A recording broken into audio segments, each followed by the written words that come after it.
Hey everyone! Welcome. Hey, we are live to the max episode. I think 4 or 5. Sorry, everyone. Five. Five. My good friend Brian keeps me on track. I'm joined with someone I wanted to reach out to a long time, and you know what? Thank you, Shaun, for being so approachable. Like, yeah, I'm game. Let's have some fun. Let's talk about movies. You might not know Shaun, but he's also a veteran of the industry, of the entertainment industry. So much respect there. And he's also a YouTuber and the critic. I love that combination that you're in the industry and you're still willing to give criticism to the industry you're in. It's really exciting. He has a project he's working on that we're going to highlight a trailer. I think I got the okay that it's a proof of concept so we could show the trailer here to see something's working on, which I plan to contribute in the future. And we're going to talk about the best things in entertainment this week, the best stories. And here's my other pal, RJ. Hello, RJ. Have you met Shaun yet, RJ? No, I don't believe I have. No. Okay. Well, he's a YouTuber. He's in the industry. He's just to give a little glimpse already, Shaun. How many hours do you work a week? You were saying sometimes that you put in the industry. I work about 70 to 80 hours a week on motion pictures and television shows. So, and I've worked for Warner Brothers, Disney, Hulu, Amazon, Blumhouse, NBC, CBS. Yeah, I mean, that's all I do for 20 years. That's what I've been doing for 20 years. Much respect. Awesome. Yeah. Much respect. Yeah, all different departments too. So I've worked in, when you see the credits go at the end of the movie and you see 400 people, I'm one of the 400 people. And it just depends on when I get hired. I also act and produce my own projects when I'm in between shows, but you'll either see me in the locations department, production, accounting, or transportation. It just depends. It's like whichever boss hires you and what department you kind of specialize in. So it's pretty cool. It's been an amazing 20 years. I'm not gonna lie. I have a blast. Every day is a party. Okay. So with all that time in the industry, why did you decide to start YouTube as well? Well, you have limited time. I know. Hey, what's going on? What's up, Isaac? What's up, Shaun? It's great. Finally great to see you, man. I love watching your content. Oh, wow. Thanks, man. Yeah, you got some fans in our chat, actually. TW, George. Nice. They're a big fan of the saying goodbye to the TFM video. Oh, yes. Well, honestly, yes. a lot of us are former at least one point in That's time. where I found you. Yeah. Yeah. Well, that was the thing. I have a lot of water cooler conversations, if you will, with a lot of other crew members on the shows and stuff that I work on. And somebody said, you should do a YouTube channel because you're always informative. You know everything that's going on. And believe it or not, it's funny because I know spoilers, and I've actually tipped off a couple of big people that I'll rename. I won't say it because I hear something and I go, well, shit, I can't do it because I'll never get hired again. Oh, wow. So Tell I've me more, Shaun. I've tipped off, no, it's me. I love scoops. Me and RJ love scoops. I've tipped off some people on some stuff, and which I will not go any further into that. Sure. But yeah, because you do, like, you're on set and you're like, oh my God, guess what? Marvel, never mind. Well, I had a friend of mine who worked on a Marvel film. And anyway, I was working on another movie and we were on the same studio lot. And anyway, some things got leaked and it was all my fault. But I wasn't working on that show. So anyway. Marvel's never gonna hire me if they ever come across this. No, I'm kidding. But yeah, so anyway, it's been a great 20 years that I've been working in the film industry, and again, I don't mind, I've worked, like we were talking earlier when we were standing by about I've worked for Warner Brothers and multiple feature films and television shows, but I have no problem going, that sucks, and I still get hired by Warner Brothers because, again, they don't, just because you're a crew member that has a point of view doesn't mean they're going to be like, well, don't hire that guy. It's like, no, dude, he knows what he's doing in his department. You're going to hire him. And that's just how it works. They look at your resume and they go, oh my God, you've, worked on all these movies and television shows. They're not going to be, oh, he's the guy that's complaining about, something that Warner Brothers has done. It's just, it doesn't work that way. I don't want to overstep my boundaries on Max, the host, but I just asked the question because I know. Oh yeah, sure. But go ahead. Yeah. How are you feeling about like the Warner Discovery merger overall? I mean, as someone who's worked with Warner Brothers previously. I love it. Warner Brothers has never had a problem throwing money at projects. I just, I worked on Journey to the Mysterious Island with Dwayne "The Rock" Johnson. That was a $180 million movie. I did, Nights in Rodanthe, which was a $40 million movie with Richard Gere and Diane Lane. And so like and it's funny because like when that movie started off, it had a smaller budget until Richard Gere and Diane Lane were attached to it. And then it blew up and so I'm very interested to see what they're going to do, especially with all the announcements that have been coming out. I know we have these top 5 stories we're going to talk about. I know this is probably one of them. I don't know if you want to announce it or just what, however you want to do it. No, yeah, we basically we're probably still in the interview portion and then okay. show and tell, and then we try to agree as a panel in the chat the top 5 ranking of stories. Yeah, but I think we kind of all know because regardless of where you are on should the Snyderverse continue or not? I think everyone feels, big story, yeah, I think everyone feels that DC needs a change. I think, and I'm just going to go out on a limb here. I'm thinking after Peacemaker's success, which is within the Snyderverse, I think James Gunn's going to be the next Kevin Feige. He's going to be the Kevin Feige of the DC universe. Yes. Really? Okay. Yeah. Oh no. Rhea's here. Hey. Hi, Rhea. Hello, everyone. This is my friend Shaun. We become acquainted. He's a veteran of the industry, 20 years, and he's got projects. He works 70 to 80 hours a week sometimes in the entertainment industry. Yeah, and he's also a YouTuber. So definitely go check out his channel. I do plan on. I'm going to show you a glimpse of his project that he's trying to get funded as a pilot series for a streaming service. He said it would be okay to show the trailer. I eventually am going to contribute myself because I want to support. I love people that are critics and I respect critics that giving that extra of bringing stuff into this world and bringing art that really touches my heart. So that's what I want to support. Thanks, man. I appreciate it. That's cool. Yeah. So we could actually show that now. Is there anything that you're working on that you're allowed to talk about right now, or like?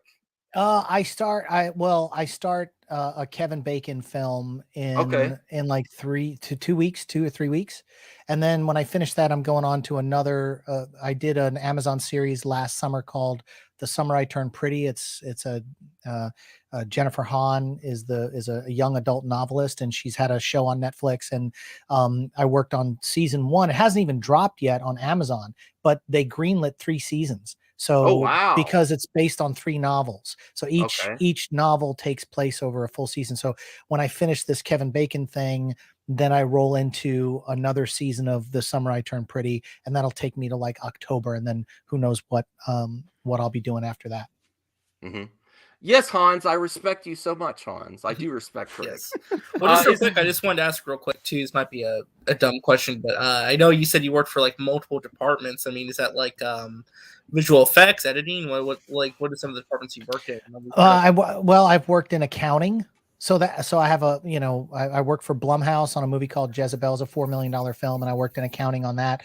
One of my good friends, works over at Netflix. He's one of the big guys over at Netflix, and he oversees like 3 television shows: Outer Banks, a new show called Echoes that's on Netflix, and there's a movie that's about to drop called Along for the Ride that I worked on that he was one of the producers of. So like I have a lot of accounting friends, but then I've also worked in locations, which is a whole nother beast. You get the script, you got to find, and the script has a house in it, and you've got to find that house that captures the vision of the director. Then you have to broker a deal with the people that live there, kick them out, put them in a hotel for 4 months or 3 months, pay them $10,000 a month or whatever you're going to pay them. it's the money they throw around in the movie industry is crazy, and I laugh all the time. I got a great story if we ever get to it from Where the Millers. That was the comedy with Jason Sudeikis. Oh, you worked on Where the Millers? Oh yeah, I was on Where the dude, that was one of my favorite shows to ever work on in the film industry was Where the Millers. The cast and crew were fantastic. Jennifer Aniston's amazing. Jason Sudeikis is amazing. Everybody's amazing. But anyway, I digress. So locations department, accounting, transportation, which I just finished this movie with Mel Gibson where they brought me on and I'd never done it before. Well, I drove Val Kilmer on one movie, but they said, hey, do you want to drive Mel Gibson for a couple of weeks and be his personal... Oh, cool. Take him to I saw a picture on your Twitter with you and Mel. Yeah. Oh yeah. No, it's he was the best. And again, like people need to understand the media loves to just drag people. And I think there's a lot of negative information out there about Mel from stuff that happened 15 years ago that people won't let go. And the Mel that I met was fantastic. I mean, he was one of the nicest. I've got some amazing stories I could tell. I hope he doesn't. Well, yeah, it'll be fine if I said a couple of stories. But you know, so I just finished driving for Mel Gibson, and then when it was finished, I rolled over and drove the props truck. I have a commercial driver's license, so I can drive the bigger trucks on the shows, the camera truck and things like that.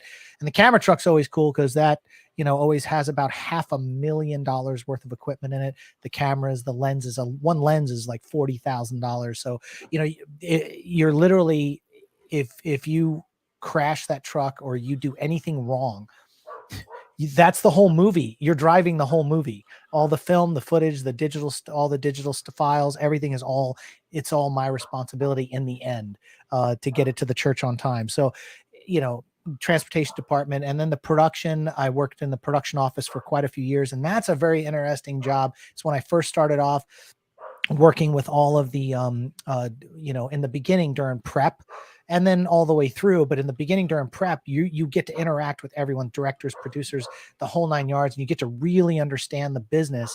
And I always feel like a lot of people they just don't understand. You see the credits at the end of a movie, 400, 500. A Marvel film will have 600 credits.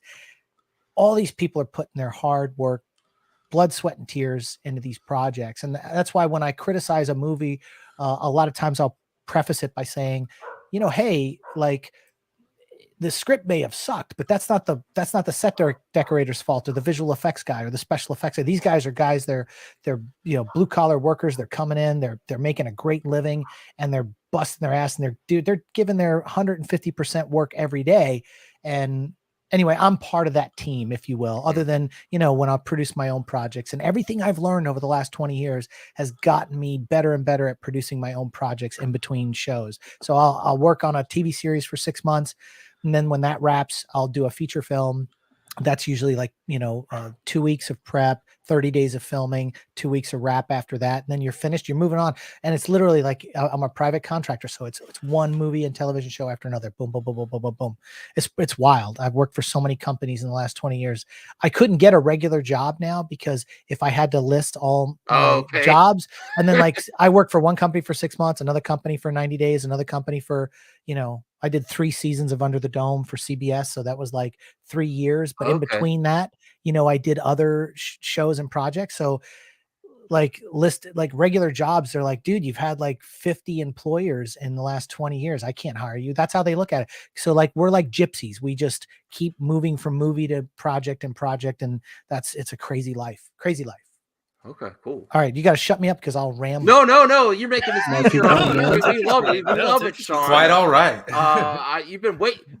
People, he's like, someone should have contacted Shaun earlier. He is ready to go. I love people too. I'm a people person. So I enjoy talking about movies and television shows and all that kind of stuff.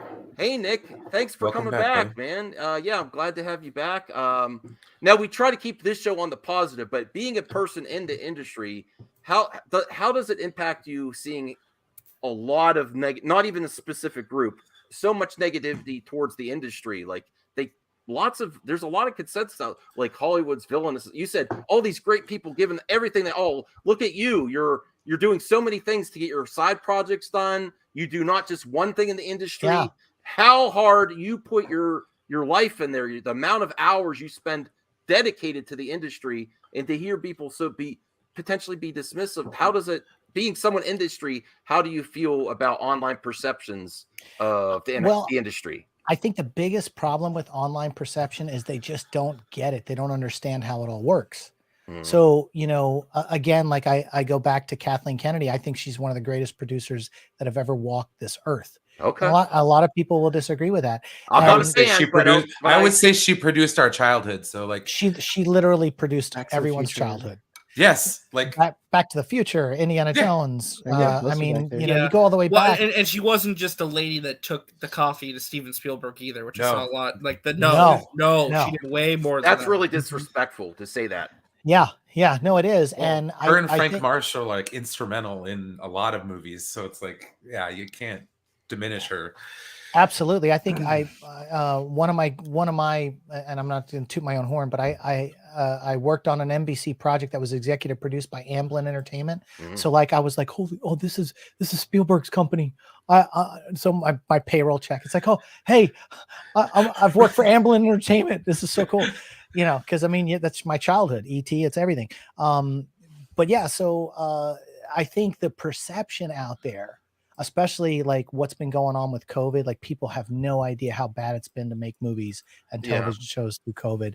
The shutdowns, I've been on every show I've been on. That's good. That's a good topic too. How did it impact you personally? Was it really rough? Because your contract, you say you work contract to contract sometimes. Yeah, we're private contractors. So when the whole world shut down, all movie production stopped for 10 months. So I was unemployed for 10 months and I was like, oh my God. And then my first show back was a movie that's on Hulu right now called Welcome to Flatch. Have you seen this thing? It's on Fox. It's got Sean William Scott's one of the stars of it. It was a European show called This Country. You know how like with The Office, they made they had the British version, then they make the American version. Well, this was a show called This Country that was made in the UK, and they called it Welcome to Flatch here, and they just kind of redid the show. And that was my first show back during COVID, and the PPE and the gear that you have to wear, and the masks and the shields and the social distancing. And then we do COVID tests 3 times a week. So every Monday, Wednesday, and Friday, you're getting nose swabbed. Still at this time. 200 crew members at a time on production. We have to line up every morning and everyone's getting swabbed. Boom, boom, right before we go into work. And, you get the test results back the next day. And just to give you an idea, I was talking to one of the producers who's a friend of mine on Welcome to Flatch. This is a Fox show and on Hulu. And they spent $2 million we shot 14 half-hour episodes. $2 million was spent on PPE testing and safety protocols. $2 million. And that is the amount of an episode. So like we literally could have done a 15th episode, but we had to spend it all on COVID testing. And this Mel Gibson movie that I just finished right after the holidays, when everyone came back to work in January and the Omicron surge happened, that just went through the whole country. We had 50 crew members went down in 1 week, and that was including me. I got COVID for a second time, and but I had the vaccine and I was boosted and all that, so it was only like 2 days. I felt like bad for 2 days, but first time I got COVID was prior to the vaccines. I was sick for 21 days and I thought I was going to die. I was in the hospital. But 50 crew members went down. We had to shut the show down for 14 days and then come back and finish the movie. And when you do that, you have to do insurance claims. And that's why the testing is so important on these big major motion pictures and television shows, is because you have to protect the actors to make sure that they don't get sick. Because if there's a hiccup in production, it'll ruin everything. You look at what's going on with Tom Cruise with the big battles he's been having. I think they shut down Mission Impossible like 4 times at a cost of $100 million. Every time they shut down, you have to cancel all the contracts for the hotels and the places you're renting, or the locations that you've already paid for. You have to repay for them again. And it's a nightmare. And so it's been really hard. And so when everyone's complaining about all the content content that's coming out. They should just be happy that content's coming out, especially like Mandalorian and everything that Disney's been doing. Because every show that's been shot has shut down once, if not twice, for COVID, because someone got sick, a crew member. And once one crew member gets sick, if you're around 10 other people, then they take those 10 other people and they send them home and they bring in 10 new crew members. And it's a crazy cycle. We all want it to go away. It's been very stressful, but I digress. We get paid a lot, so we don't, it's like, okay, what are we going to do? You gotta work. Rhea, did you have a question for Shaun? Yeah, I wanted to ask, you kind of covered it with like the testing procedures several times a week, but I also wanted to know what other method or measures are being done by the studios or the employers or whoever to protect their employees. Sure. So what they do is it's really all about protecting the actors. They don't seem to care about anybody else, because we are like a revolving door. They can just bring in another crew member to replace that position, and that's okay. I totally understand that. In order to bond a movie, they've come up with protocols. All the unions got together: the Writers Guild, the WGA, SAG, Screen Actors Guild, the DGA, Directors Guild, the Cinematographers Union, the Teamsters, IATSE, all the carpenters and all the construction people. They all got together in a room in Los Angeles, and they came up with these COVID protocols. So basically, they break the show up into like an A zone, a B zone, and a C zone. An A zone is anyone who is around the actor. Those people have to be tested 3 times a week, period. They have to social distance. They have to stay away. There's a whole new department that was never existed before in the film industry called health and safety. And it's people that walk around and kind of like chaperones at a dance. If you're too close, they go, get back. 6 feet. And we call them like the police. They're like the health police. And they're annoying as hell, but their job is important because they're trying to protect everyone. So they don't want you get away. And so they do that. If you're in zone A, you have to have face shields if you're indoors. So if you're around an actor, you have to have a KN95 if you're in zone A. Zone B, you're allowed to have medical masks, which are not as and I don't know if things have changed. I'll see on the next show in a couple of weeks, because they change. Everything's changing. It just changes as it goes. They kind of tweak things. But the main thing is if an actor goes down, and that's what happened on this Mel Gibson film, this one young actor, because it's kind of like a cross between. It's a movie called The Boys of Summer, and it's kind of like Hansel and Gretel, if you will. So there's some kids and they're vanishing. It's kind of like Stranger Things. There's some kids vanishing and they can't figure out why. And it's like this caper, and they talk to this old retired cop who's Mel Gibson, and they go off. It's like the Goonies meets Stranger Things. It's going to be, I think it's going to be a fantastic film. It's a really good cast. And so, the one actor, Noah, caught COVID. And as soon as that happened, but again, like we were all revolving door, but when an actor goes down, it throws off the entire production schedule. So you just got to take care of people the best you can. You got to stay away, social distance, everything you kind of hear. They follow a lot of the guidelines from the CDC, and it's all to protect the actors as much as possible. Yeah. Because if they go down, you can't make the movie. Yeah. I have a couple quick questions for you. I'm glad you're successful in the industry, and you're also a YouTuber, and that you get your work project to project. What would be like your dream? Because there's also so many. It's the best time to be a nerd. This is why we get the most complaints online.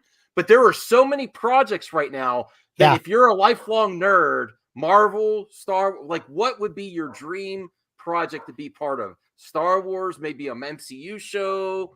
What would be something that would really go wild, Shaun? What would be your dream project? Yeah, I mean, it's a shame. I really would have enjoyed working on this last Indiana Jones film. Okay. That would have been the bomb. Yes. I'll take anything Star Wars. Filoni and Favreau are just like my heroes now. I met George Lucas on a movie back in the 90s. Yeah, that was really cool. So, you know, just being around him, you know, if it was a movie called Murder by Numbers. No, was it Murder by Numbers? That sounds familiar. I'm trying to remember. Oh God, it was the 90s. So it's a long time ago. But meeting George Lucas was like so huge. And like for me, if I could be in a Star Wars thing, I mean, any of that stuff would be fantastic. Star Wars would be up there. That would be one. Oh yeah. Yeah. And anything Marvel, and then Disney, I mean DC, I don't know. Like I'm still, the jury's out on the DC stuff. But I've got friends that have worked on friends that have worked on a lot of Marvel stuff, the Spider-Man, all that stuff. They shoot a lot of it in Atlanta, believe it or not. A lot of the Marvel stuff shot in Atlanta. Yes, yeah. And Atlanta's so like the big shooting location, yeah. Yeah, one of my good friends, John West, he just finished the Miss Marvel. He was he was a production supervisor on that one. So yeah, I mean, like, and before that, you know, one of my other friends was on Falcon and the Winter Soldier. So there's a lot of like that stuff going on in Atlanta, and I'm only, you know, I'm not that far from Atlanta, but you know, it's, as a private contractor, they like to make you, what they do is they have you work as a local. So that means you have to put yourself up in housing. So, you know, you pay a mortgage back home, and then you have to pay an apartment rental, you know, so it gets expensive if you do a lot of traveling. So, but yeah, Indiana Jones would have been fantastic. Anything that those guys do would be great. Awesome. Good answer. I approve of the answer. That would have been amazing. Yes. I'm really looking forward to that movie. Lots of people say sometimes like, weird or interesting encounter with talent, but if you could share maybe like your top 3 experiences working in the industry with like you said, Mel was very, very positive for you. Maybe like give your top 3 experiences over your career that you were surprised or really got positive experience from. Maybe I worked on a movie called Bloodworth, and it starred Chris Christopherson and Val Kilmer, and other actors as well. And I was in the production office, and they told me this. They said, "Hey, Shaun, will you take Val Kilmer grocery shopping, because he just flew in. He wants to stock his refrigerator. He wants to go to a health food store. He doesn't know anywhere in town." And his assistant, David Atherton, was his assistant. Now, David Atherton's important because he was his makeup artist on Tombstone. They became really good friends, and then he wound up being part of Val Kilmer's production company. And Val Kilmer, I get him. I'm in the driver's seat, and he's sitting next to me. And of course, he's my responsibility. So the speed limit's 45. So I'm doing 45. And he looks over at me and he goes, "You know, you're driving really slow." And I said, "Look," I said, "I haven't had a ticket in 20 years, and you're my responsibility. I would be nervous. I'm going to make sure I do the speed limit." And he goes, "I haven't had a ticket in 20 years either, but it's because of this." And he literally did that. He pointed at his face and did then he told me about doing 93 in a 70 out in New Mexico, because he has a ranch out in New Mexico where he lives, and the cop pulled him, and then when he realized it was Val Kilmer, he just signed an autograph and sent him on his way. So Batman. So exactly. So we get to the grocery store.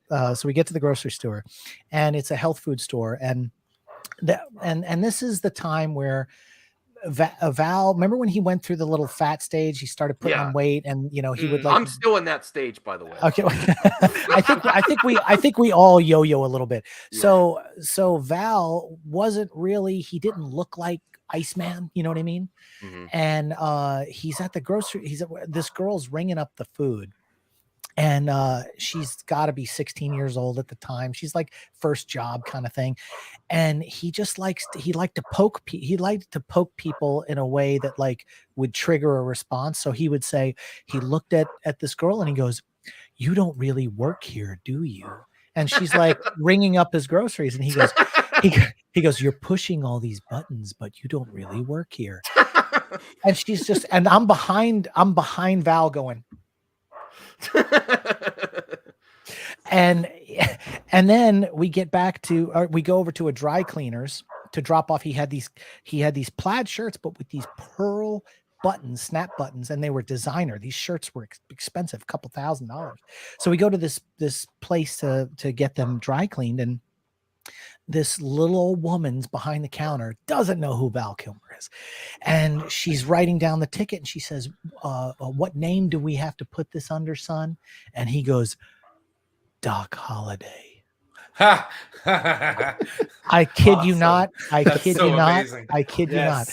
And you know, and I was like, oh my God, I can't believe this. So we get back to his apartment that we rented for him, and we go inside, and he goes, here's $20 for the dry cleaning. And I said, no, the production's going to pick up your dry cleaning. It's not, you don't need to give us money. And he goes, well, here's 20 for you. And I was like, I work in the production office. I don't need money.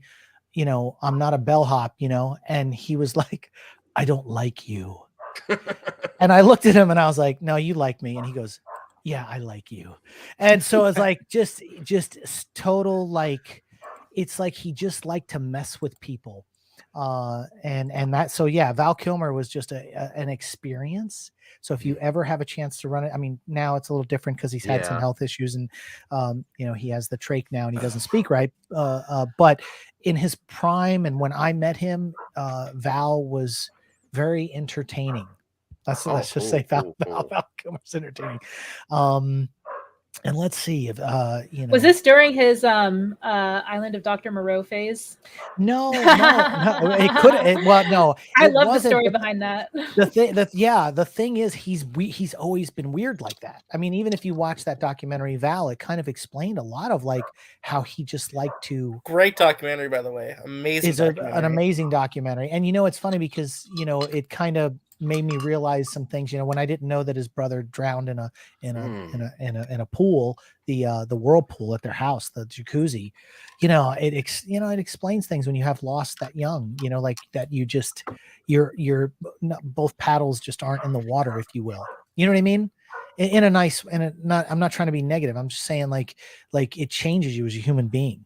You know, and he went to Juilliard, and so like it's just artsy fartsy. Some of these guys are just, you get really artsy fartsy people, and then you get people that are you know, aren't artsy fartsy and they're a little crazy. But I will say, like, one of the other beautiful moments with Mel Gibson, I'll tell that story real quick, and then we can move on. You know, there was an area in town where there was some homeless people, and he saw it and he goes, man, this looks like Skid Row in LA. And I was like, yeah, it's like 3rd Street's kind of rough. There's always like some homeless people out there.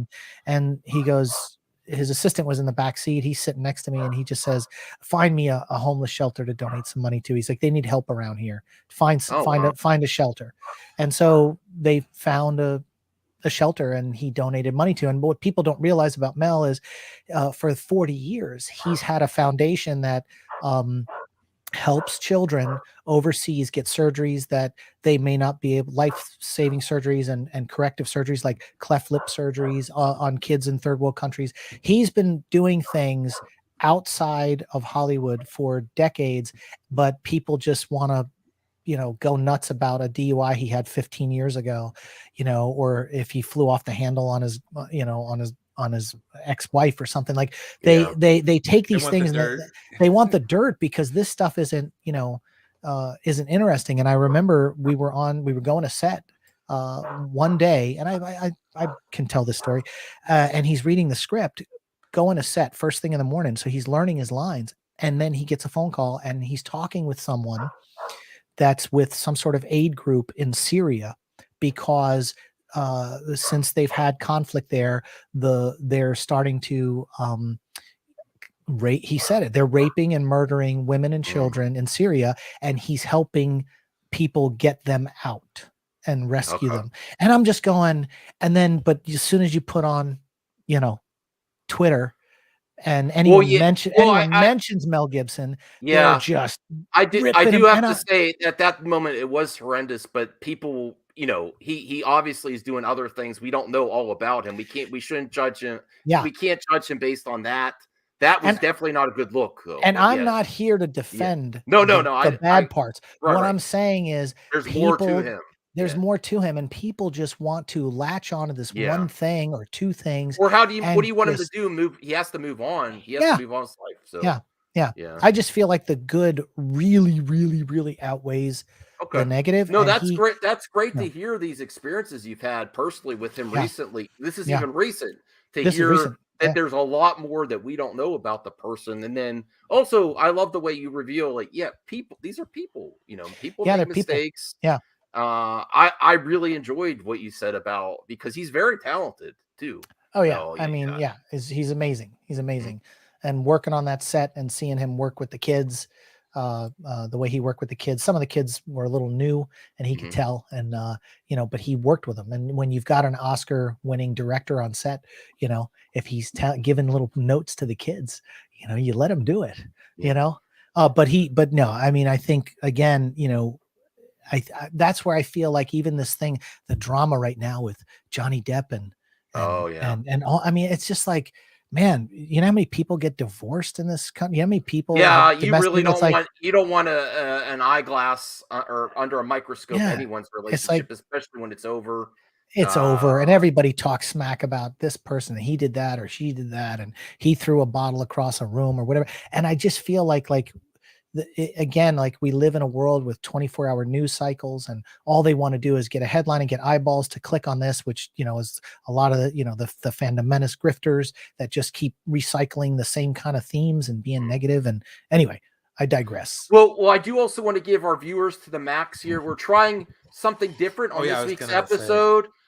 So we are going for the interview portion, the top 5, and show and tell for the max. So this will be on both channels, but the whole experience is definitely part of the lounge and the Pantheon.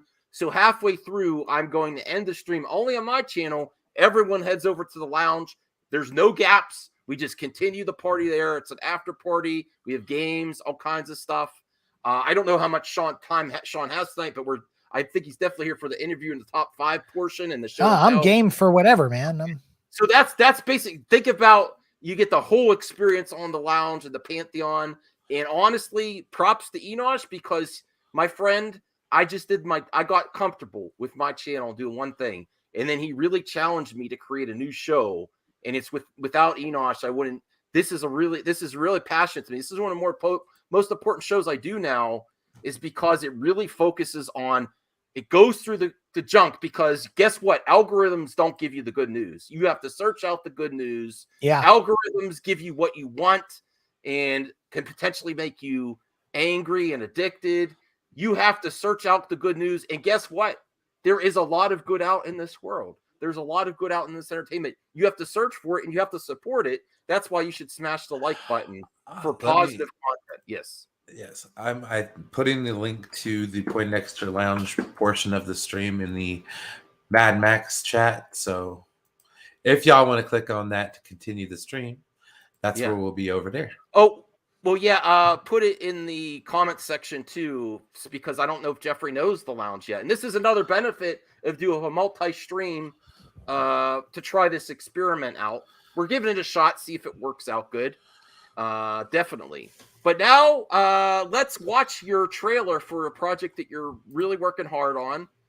You have a GoFundMe up if anyone really wants to support people in the industry, and it's a passion project for you, I'm guessing. And we're going to watch the trailer and maybe give a little details on it, and then we'll do show and tell and get to the top 5 stories of the week.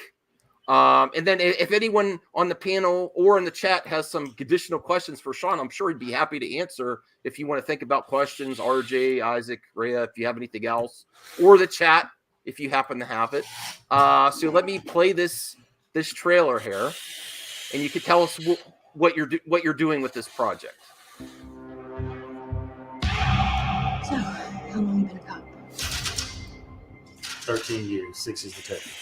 Describe a good day. The day when I don't get shot at. And what's a bad day? What's the point of this? The point is to determine how the passing of your partner has affected your ability to perform your duties as a law enforcement officer. You're a good cop. Just don't want to see you give up. Joe guy by the name of Williams.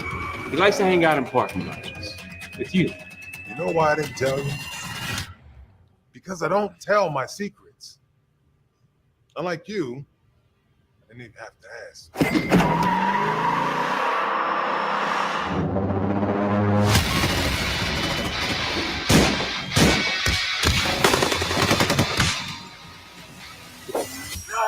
Uh-oh.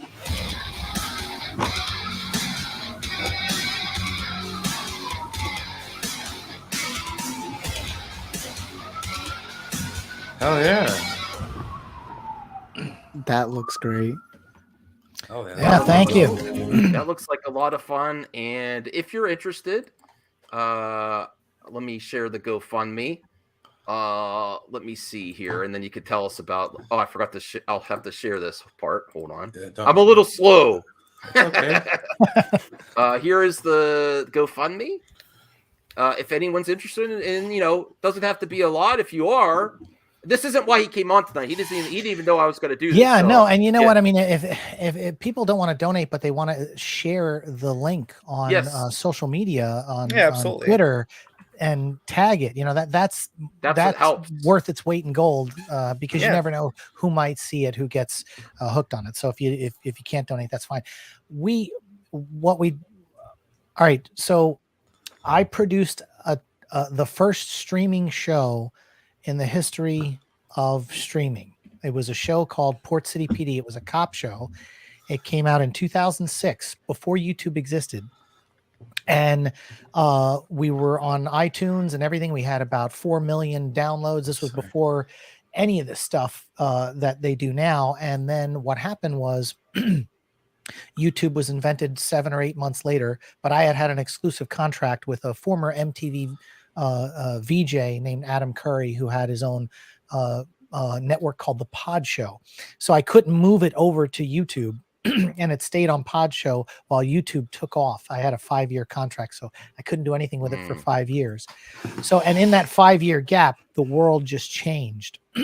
But we were able to get that when it was on iTunes in 80 countries on television and stuff like that. We did 9 episodes of the show.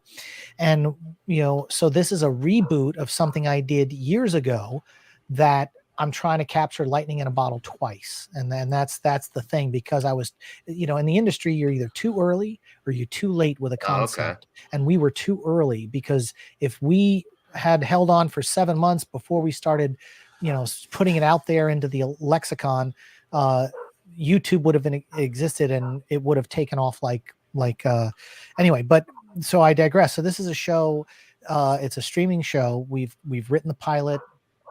We hope to shoot in Atlanta. We're working with distributors now to try to get it off the ground. It takes so much to get a television show off the ground.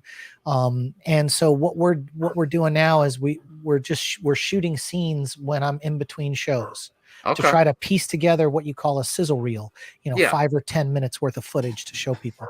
And everybody that you see in that trailer has been on either a network television show or a feature film. The main bad guy in that, which is the big burly guy with the beard, is kind of scary. He played Suge Knight in the Tupac biopic All Eyes on Me. He also played Suge Knight. They cast him again in the true crime that was on the USA Network series. And there's one of the actresses in there who is like a therapist. She's been in dozens of television shows, and every single person in that project, the one guy, African-American detective cop there in some of the scenes, he was on One Tree Hill and he did the horror film Cabin Fever 2. And so everybody I know works in the industry. So it's like, hey, you want to come out and play? You want to do this? You want to do that? Yeah, sure. Let's do it. Cause they know that potentially it could go somewhere and they want to be a part of something that gets launched. So we're really excited. And, we shot a bunch of footage before COVID, and then everything we lost a year of traction. And then, we had the George Floyd incident with the cop that's stood on the guy and killed George Floyd. And what happened was all the networks, my agent would call, Hulu, Amazon. Hey, we got a new cop show. No, we don't want cops. No cops. They kept telling us we didn't want anything law enforcement related unless it was an existing IP like Law and Order, Hawaii 5-0, things that had just been traditionally on for years. They didn't want to risk anything new because of, are the cops bad? We got some pushback. I think my agent pitched Viola Davis, and we all know Viola Davis, pitched her production company the show, but she said, we don't want to have African-American characters as villains anymore. So we're going to pass on it because, we want to start showing people in certain lights. So, you have to go to different networks and see what they say, and then maybe tweak your project a little bit to get it where it needs to be. Yeah, that's interesting too, how much the world has changed the last few years, where it's also impacting things and considerations that I didn't think of. Yeah, it's Are you still concerned this is going to impact you in the future for bringing opportunities to bring it out? No, I think right now that everything kind of got resolved with George Floyd and things have kind of moved forward. One of the last times we had a setback was when the Parkland shooting happened in Florida with the AK-40 or the AR-15s. The guy shot up the school with the AR-15, and when that happened, some of our promo artwork that we were pitching had guys with AR-15s, and they were like, "Get rid of those guns. We don't even want to see those guns on the poster. We don't want to see." And so, like things just happen, and the fandom menace would say, "You're just caving to the social justice warriors." No, you have it's to like adapt. You know what, you're adapting to the climate of how things are. If you're trying to produce a picture or a movie or get something off the ground, and you could divide and conquer. You can kind of work with the system, because in the end, and I think this is where people in general, when they critique projects, in the end, people forget that this is called show business, which means it's business, which means it's revenue driven. It's, people forget that a lot of times. I mean, the creative aspect is really important too, but at the end of the day, these are people looking to make money and make a living. They're working in the industry. They're working hard on these jobs. It's a job. Absolutely. All right. Well, I think this is be a good segue for our show and tell portion, and then we'll do our top 5 entertainment stories from this week. It could be movie, music, video games. We're trying to incorporate more music. It's hard. I find it harder to find music news nowadays, but we love everything in entertainment. We love supporting stuff. So Shaun, since you're the guest of honor, if you'd like to go first, he's like, I could give you a glimpse ahead of time. I'm like, no, I want to be surprised on stream of what you brought for show and tell. Okay, so I am a huge Jaws fan. It's just one of those things that it's been close to my heart. It was one of the first movies I ever saw when I was a kid, and I've been a nut ever since. And so I saw this guy in the UK. He was a sculptor, and he started making maquettes based on the shark from Jaws. And he did the most detailed shark I've ever seen in my entire life. It set me back $600. But I have that's awesome. This is a 1/16 scale Bruce shark. Oh, that's awesome. And they actually carried it around in a rig like this on a barge. So this is like a replica of that. It also came with some barrels. That's awesome. And that's amazing. And they are 1/16 scale as well. And also it came with the tank. An exact replica with the labels and all of the tank that goes in there. The other cool aspect of this is when I first saw that this guy had created these things, he signed and numbered the bottom. You can't really see it from here. I don't want to drop this thing, but this is the number 3 shark ever created. This is the number 4th shark, because I've got the story.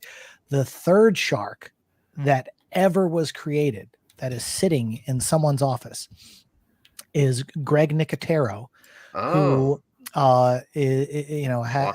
Walking Dead, and he actually restored the last molded shark from Jaws that is hanging in the Academy of Motion Picture Art and Sciences new museum, the full 25-foot long giant shark. He restored it, and so he has the number 3 shark. I have the number 4 shark ever made. So for me, just having this in the house is just one of my prized possessions, and the detail on it is amazing. It's absolutely amazing. Oh, I love it. So yeah. Anyway, that's so. That's I guess what you're saying is I'm gonna beat you with my. No, I'm not. There's no way I'm beating that. And then we're only supposed to show one thing on show and tell, but we couldn't help notice. Maybe blow him up again, Brian. Yeah, no about problem. His poster in the back.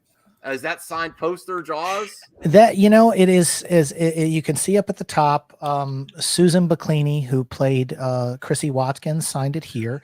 Oh, that's killer. Carl Gottlieb, who was one of the writers of the film, signed it here. The production designer Joe Alves is here. Roger Costell, who painted the original one sheet, signed it, and then over here was the deputy officer Hicks that was on the film.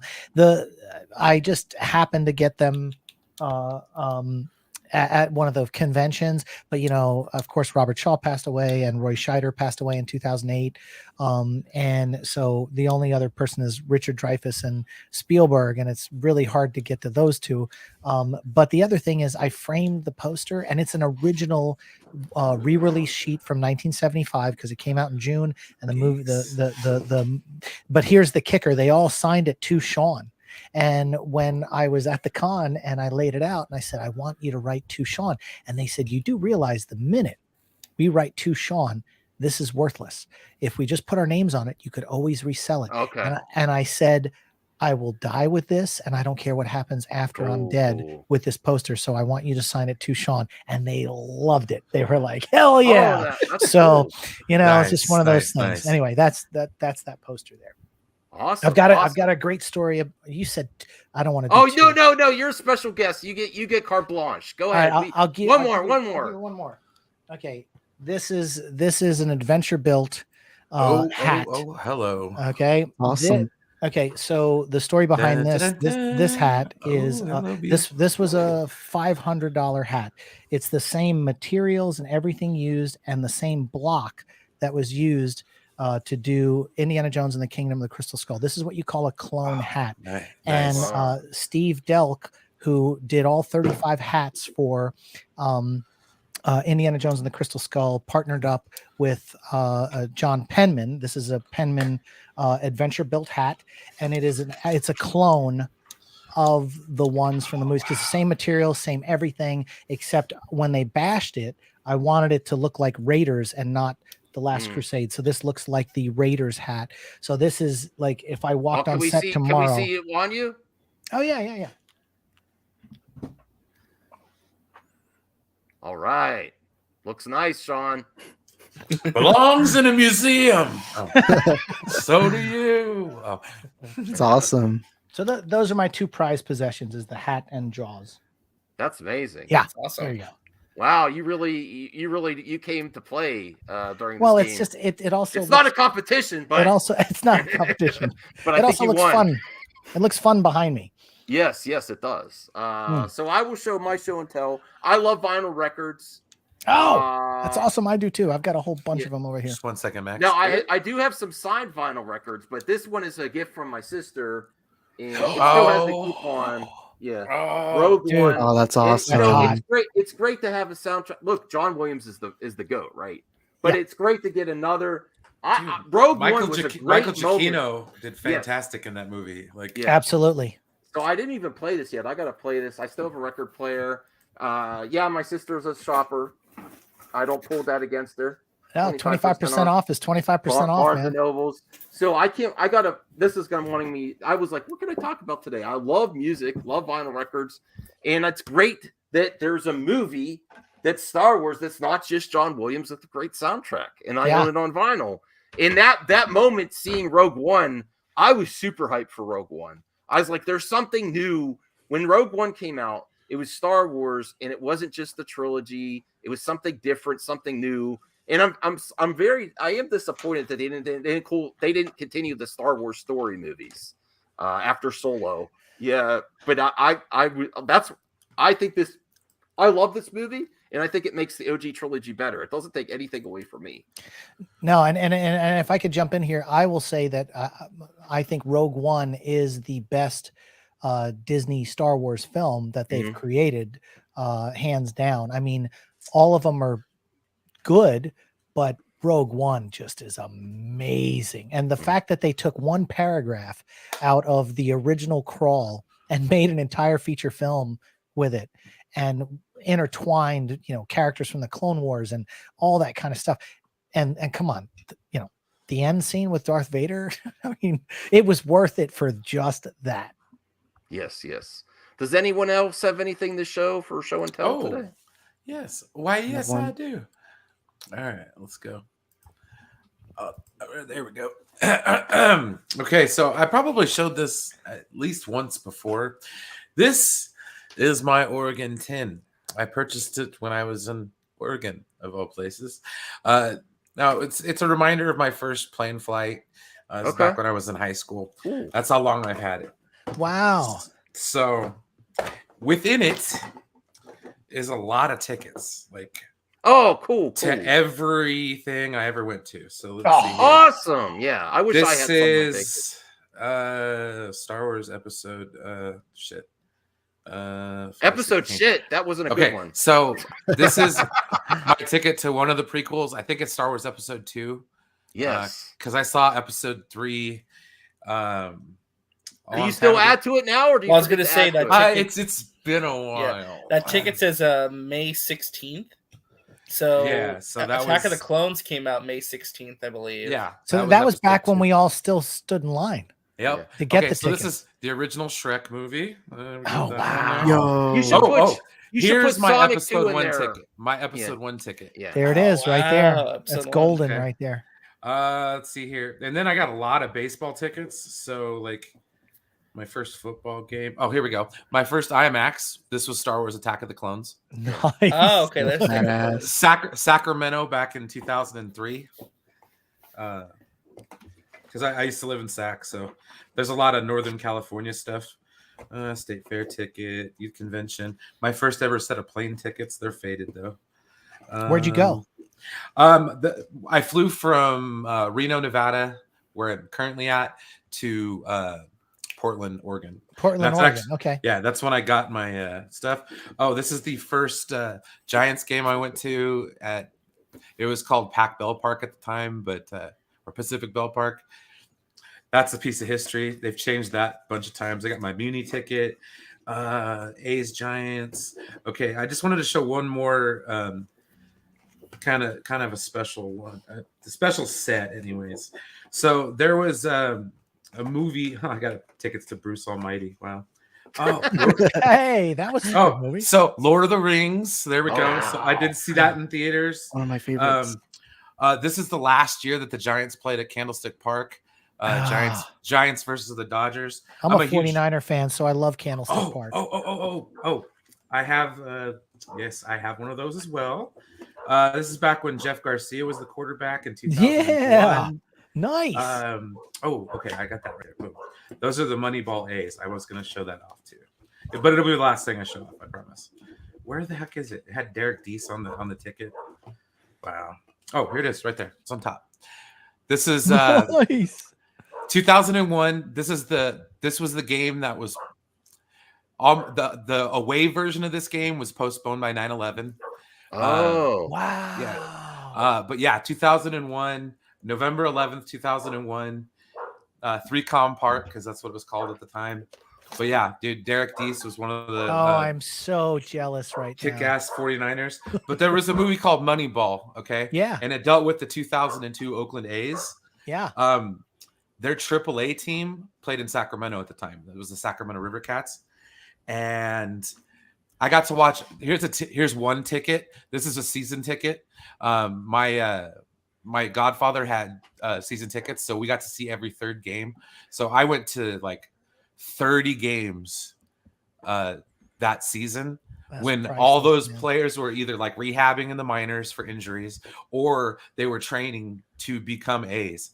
So like that was the year that the Oakland A's just like blew up.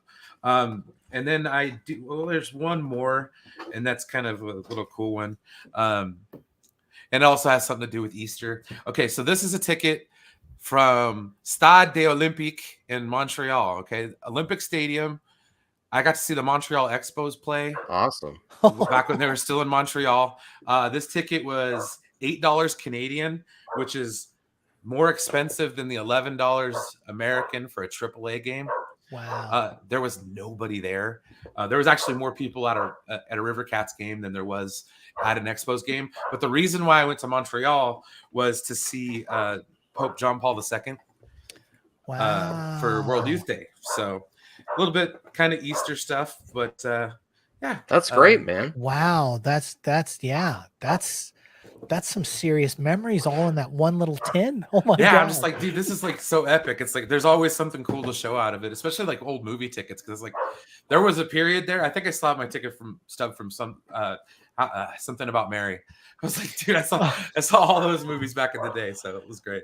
That's great, man. That's awesome. Does anyone else have anything to share? No pressure if you don't. Before we go to top 5, go ahead. Go ahead, Isaac. I don't collect all that much physical media. I collect some a little bit, but when I was 10 years old, I was given this one movie. It's one of my favorite movies of all time, but I still love the box till this day. But it's this Terminator 2. Oh, that's the extreme. Oh, the extreme. Yeah, nice. It's my favorite case till this day. That's what started you collecting? Dude, one of the ones that's that started so collecting? Well, it's the first time I ever got a box that didn't look like your average like DVD. Yeah. But it was one of the reasons why I collect physical media. But yeah, it's my favorite box till this day. Nice. Good memories there. It's the best Terminator film. Yeah. Well, I think the first 2 movies are fantastic. I think everything else is okay, but the first 2 were just, man. Yeah, I always wanted that DVD. I saw Terminator 2 in the theater, and when it came out on DVD, I just got the regular one. I didn't get the extreme.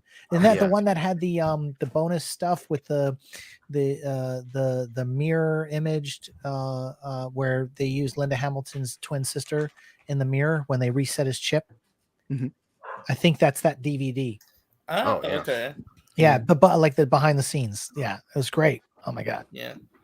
Absolutely fantastic. Yes. So I got a couple things to show. I don't think I showed. You do, RJ? Okay. Yes, I do. But I don't remember if I showed it before, but I'll share it again anyway. I have another one that's brand new. I know I haven't shared.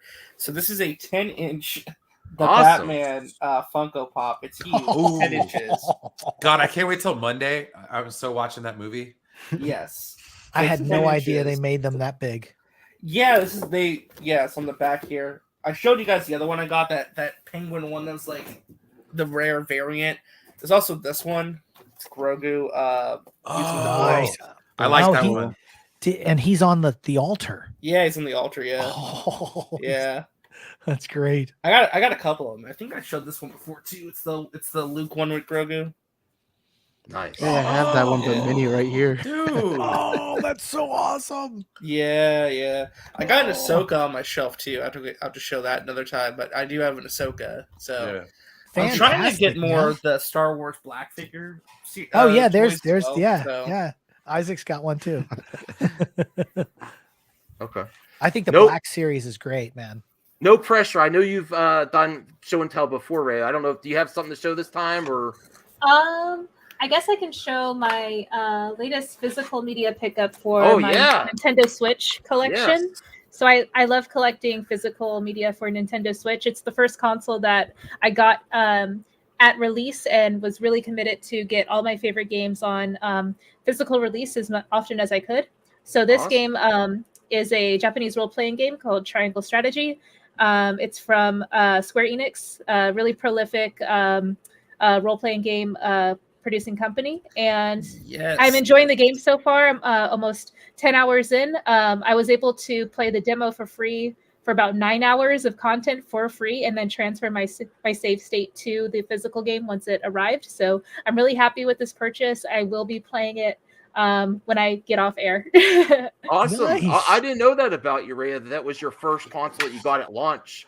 and were like dedicated. Like I know you're a gamer, but yeah, that's awesome. The other one would have been the Amico if it would have happened. Well, yeah. I was gonna, the first console I remember getting at launch actually was the PS4. That was the first one I got at launch. So that was a very special night when that first launched. I think it's important. 9 years ago, almost 9 years ago. Physical media, because if the world crashes, you can still fire up, your console. That's unless you're Max. Me, I'm a recovering addict of collectibles. Okay. I bought too many physical media, Shaun. Now I've had the physical media you do have, you have most of it still, right? I sold half of it because it was getting ridiculous, and I was in debt. I used. Oh my God! Look at all those. Yes. Hang on a second here. There's the Max pop figure. Yes. Oh yeah, there's Max right there locked in the box. What was the bat signal that was down there? What was that? What is that? Alarm clock? It's just a little. It's just there. It's nothing special. Like a 10. Yeah, it's just there to stand. No, that's cool though. Yeah, thank you. Now I gotta change the camera. Awesome.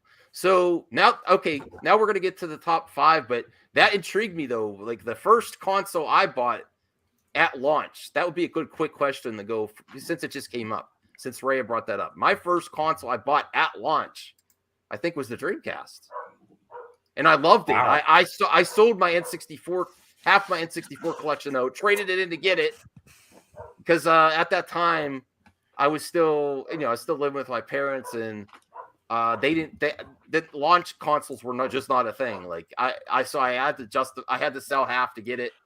And I still have that launch Dreamcast. I love the Dreamcast. The ColecoVision. Nice. Okay. The Dreamcast was epic.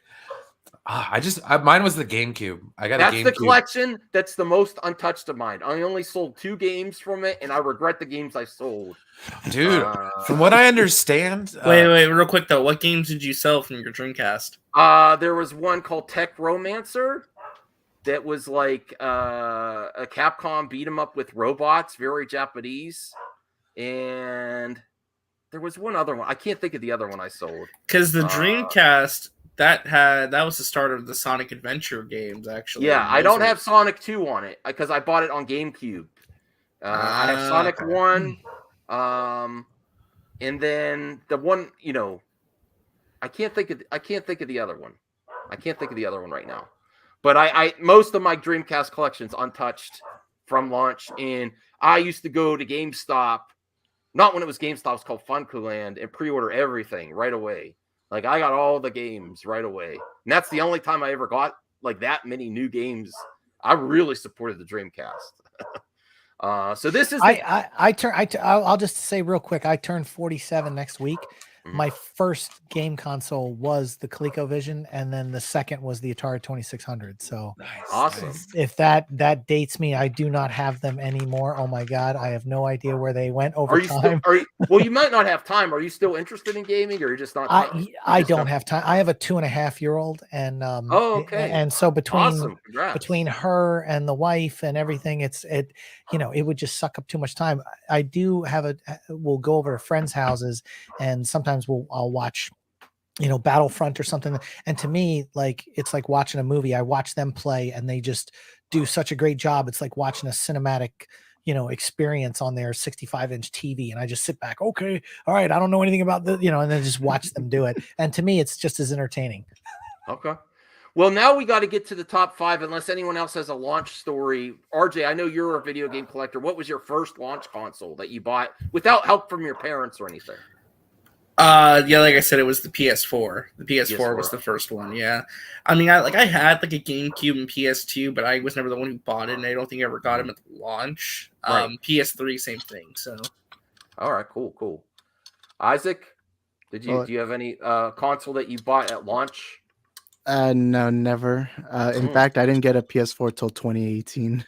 Okay, cool. Yeah, I'm not a big gamer. All right, no problem. Brian, did you have any or? Yeah, I had the Nintendo GameCube. Oh, yes. I got the GameCube at launch too. I dragged my mom to Walmart, and her car got keyed. Oh. That Walmart that night. So that's why she remembers. She's like, remember the GameCube night? I Jeez, committed. that's terrible. I had to get Rogue committed, Squadron. I had to get Rogue Squadron on Nice. you know on the GameCube. I committed low grade check fraud to get it. Oh, I had $200 in the account, and it was like $250. So, so you were like, well, they'll cover the overdraft. By the time I got home, I Doesn't was like, matter. Mom. She's like, how much did you spend on that? I'm like, but the first game I got for it, and it's weird because the first game I got for any system was always some form of sports game. I love sports games. It's really weird, but Yeah, me too. it was NHL PA 93 for the Super Nintendo, but Madden 2002 for the GameCube. I love the little discs. Dude, if I'd have kept half of that stuff, I guess just the connector alone is going for like $400. yeah. Wow. I'm like, bro, I need to start looking at like thrift stores because, dude, you never know. You walk into a thrift store and you're like, look at all those PlayStation 1 games. Those are worth money. I sold some of mine recently. Yeah. Okay, let's get to the top 5 in entertainment this week. Again, well, wait. Okay, go ahead. Oh, no, I was just gonna say, Rhea didn't tell us what her game console. What was her? Did you? Oh, it was the Nintendo Switch. Sorry. Oh, it was the okay. That I'm was sorry. no. That's her first launch console. She said. Yeah. Launch console. Got it. Okay. Go. Yes. Go. But she is a hardcore gamer. Go check out her channel too. Really great channel. I will.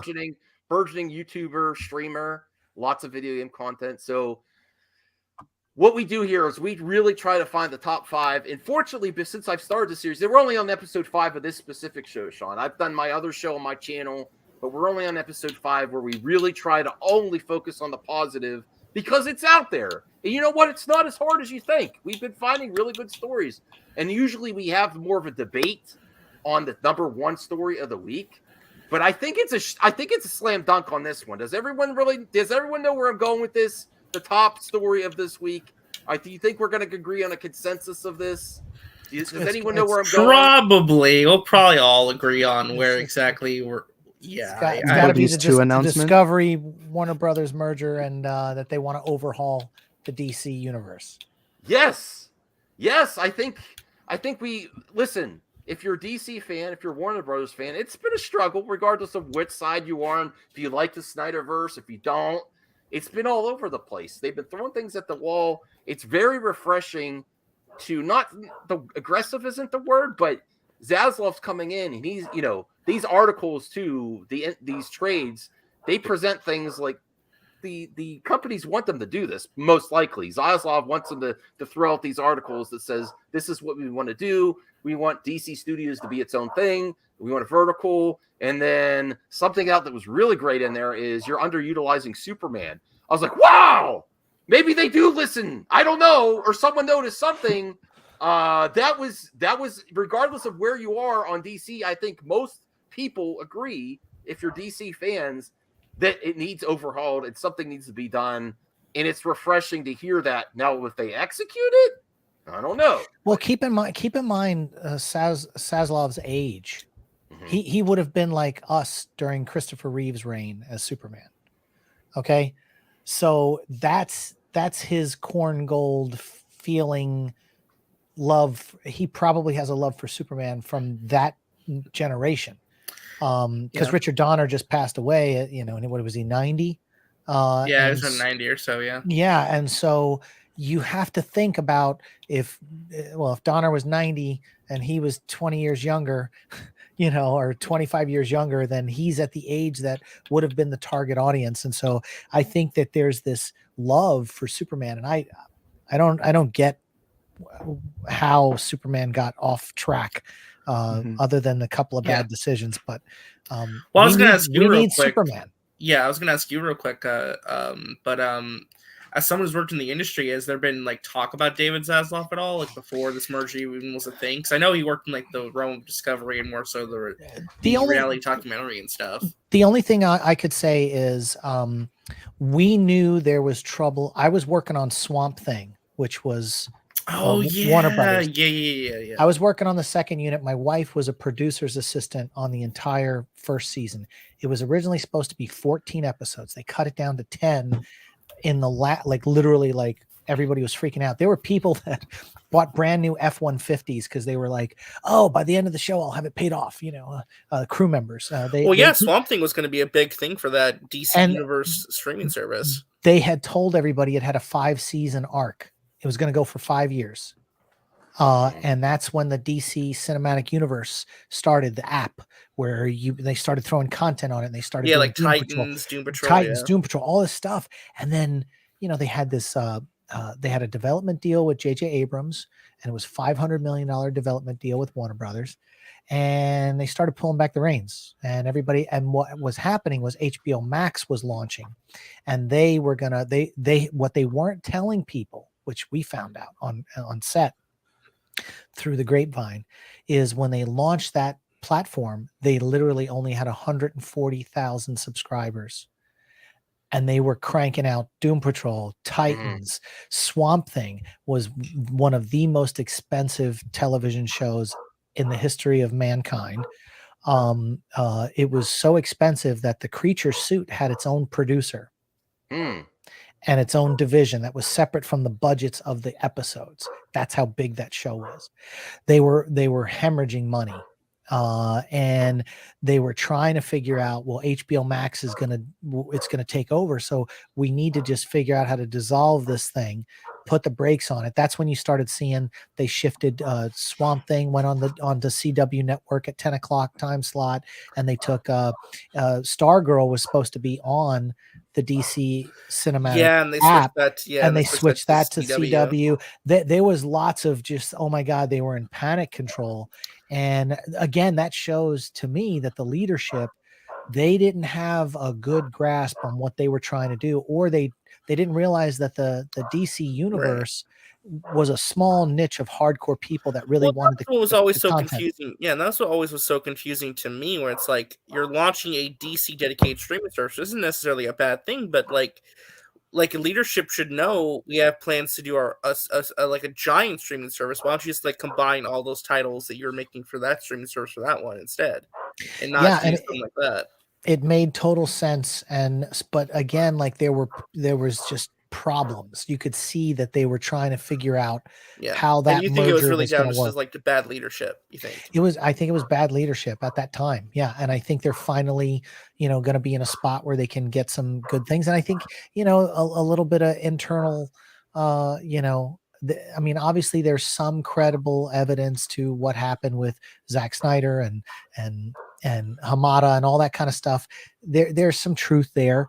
But again, like, look at what's happened since, with, and I think that what their strategy is going forward is going to be able to have all these different universes. I mean, it's kind of like what the test run for all of this was the CW network's crossover events with all the different things and bringing in all the different characters and jumping from show to show. They were like, man, if we can replicate that on a larger scale, we're going to be fine.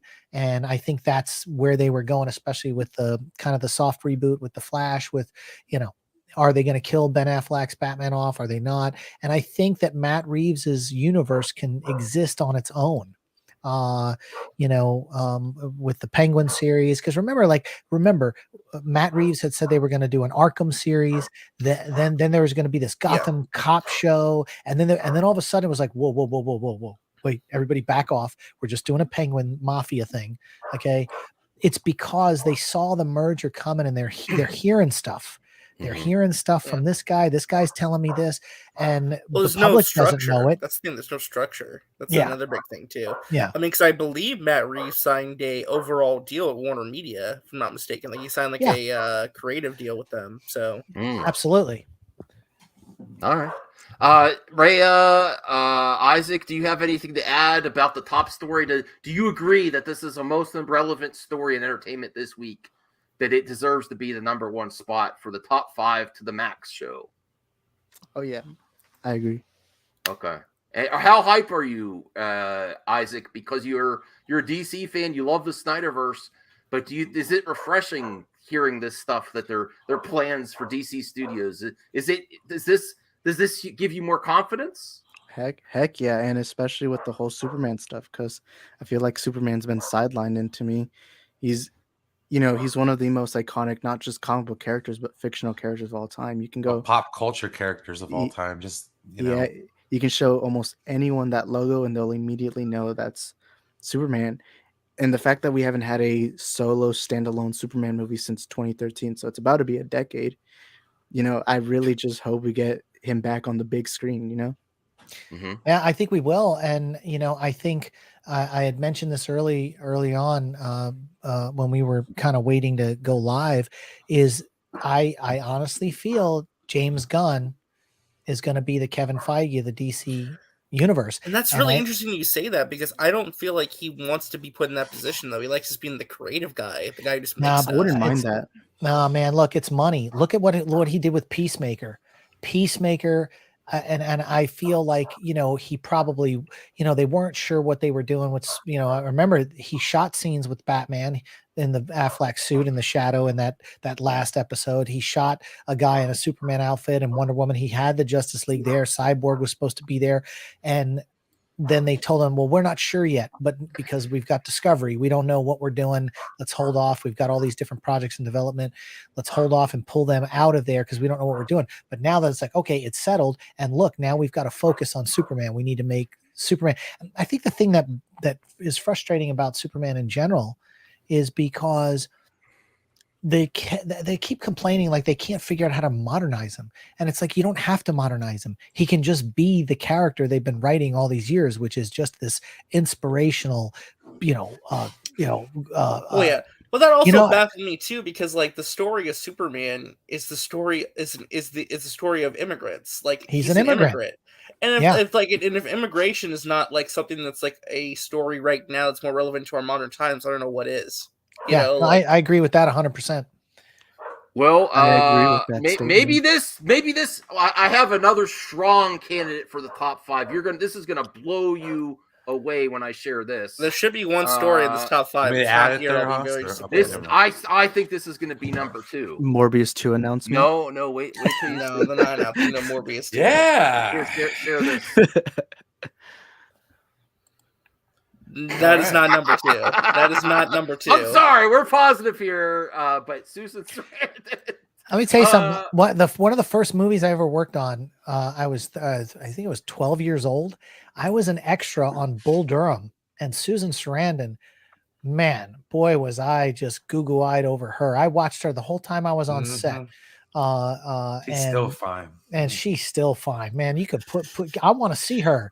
I want to see her in Blue Beetle. Let's do it. Okay. Let's make it happen. I don't know. So Shaun, you recommend this for the top second story of the week? I was just as number 2. Let's get some more stories. All right, we'll get some more stories. Okay, so we have the number. There's other casting news that I think. Actually, I had something that I just thought of that we covered on MME International earlier with the Rambo Man Rhea. One of the things we talked about, because he likes James Gunn so much, that this may very well be near the top of the top 5.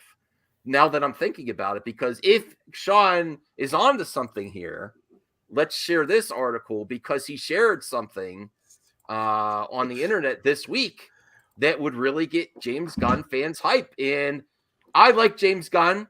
I'm mixed on some of his projects. I think he's very talented. But this might get James Gunn's fan. The James Gunn fans might say this needs to be near the top, Max. This needs to be near the top panel in chat.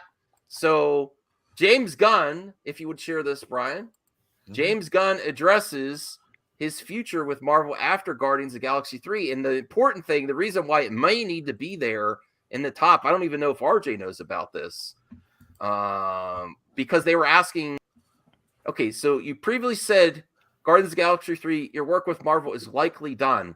If they handled you absolutely any Marvel character you wanted with free reign, is there one that you'd like to do a project about? And then his response is the way that it might be. If you're a James Gunn fan, this is fire. There are presently no characters at either Marvel or DC that I want to be working with right now that I am not.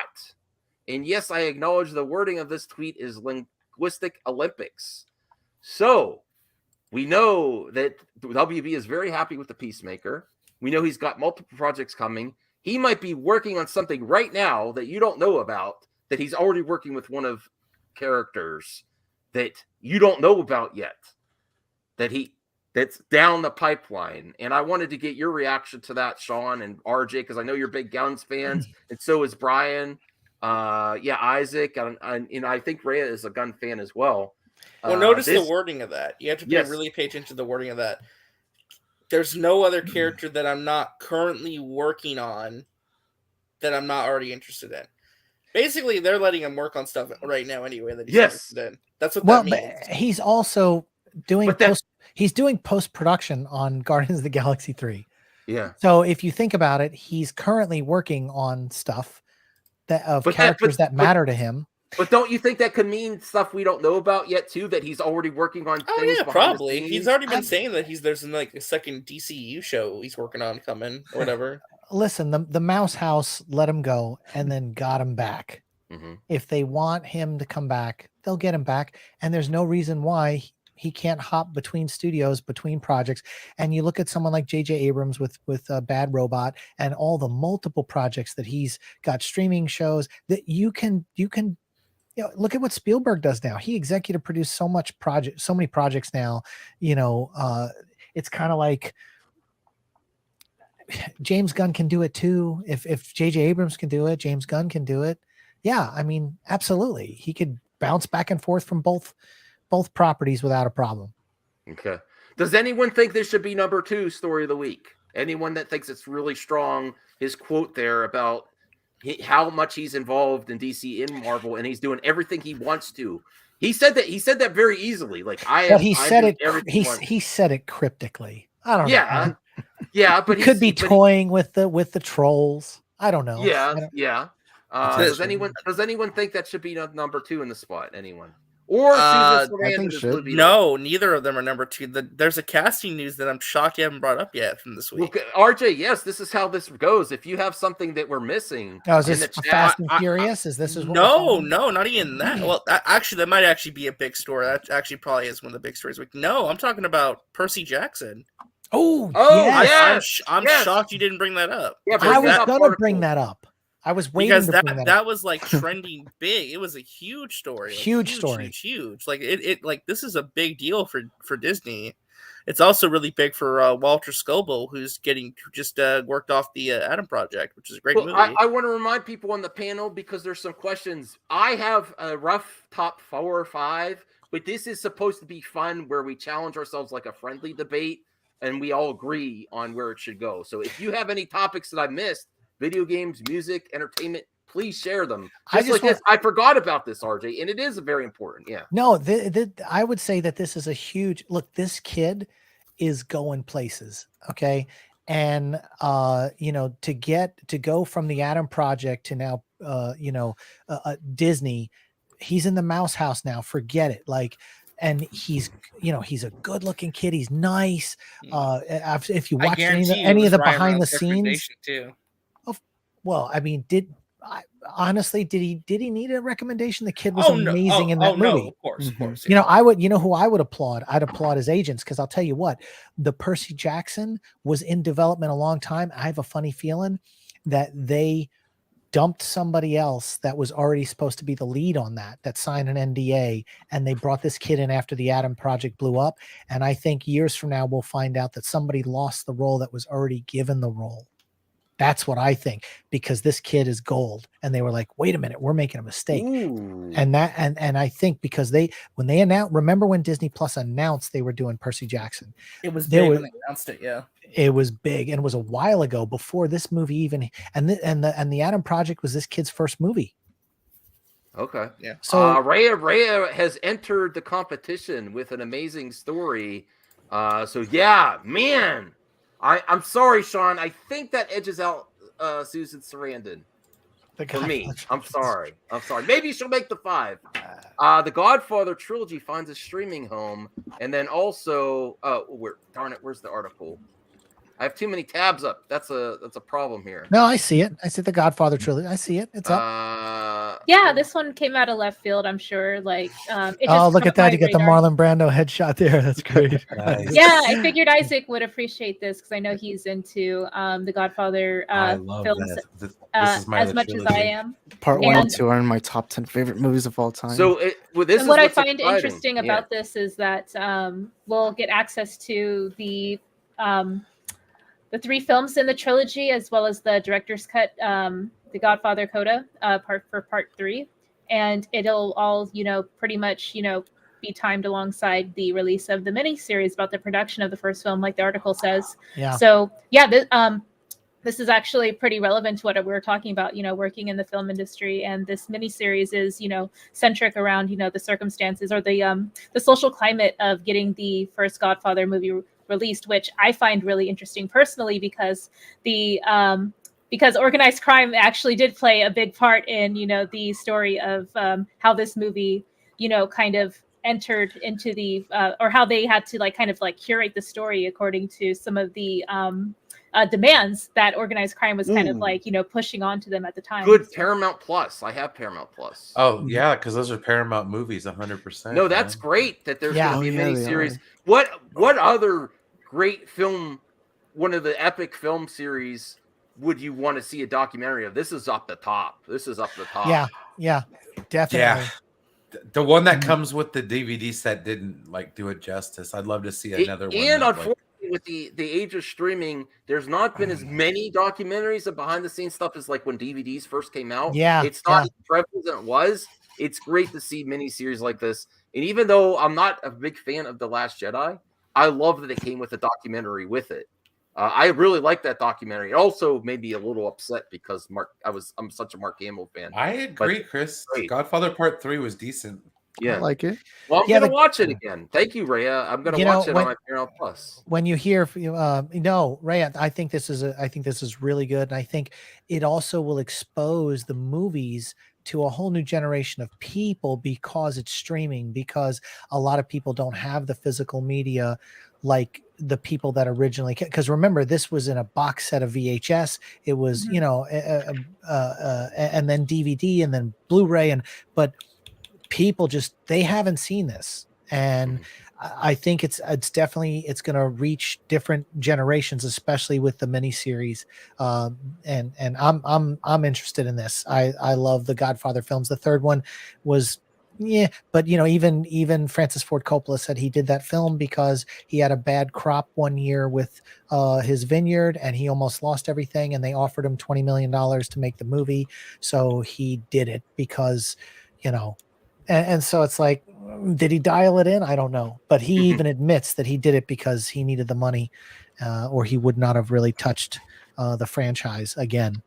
Well, But thank you, this is Postova huge. Trace, for the super sticker. So yes, thank you, Rhea, for sharing. This definitely needs to be in the top 5, I think. Hey, this and is gonna be look, a hard one. Yeah, Bipolar Nobody. He's Chris nailed in our it. chat He's nailed this. bringing it up here. Yeah, he nailed this one here. This definitely, I think, is big news. Yes. All right. Even though yes, RJ, I think what was that series you said again? Percy Jackson. No, the reason I bring that up, I bring it up is because, again, the original book author Rick Riordan's involved, which is a really big deal for fans. I mean, this is a book series beloved by a lot of people. I mean, by all terms, I mean, I'm not trying to compare it to Harry Potter, but it kind of will be a big fantasy series for Disney Plus that, if treated correctly, I mean, it has a lot of potential. I mean, again, when the casting news came out, that thing was trending for a while. People were really excited and really happy. And then you got the other casting news this week, which is also pretty big for Fast and Furious, which I know you probably wanted to mention. Family. Have you met Bree, Shaun? Are you a fan of Bree? I have not, but I won't let my wife know. But dude, that's my crush. She's I love The Godfather. She's gorgeous. Yes, she is. Yeah. Sorry, I'm very Jeremy happy. I'm agrees. very happy. Listen, we have to get more lady representation in the Fast franchise. There's been Michelle Rodriguez.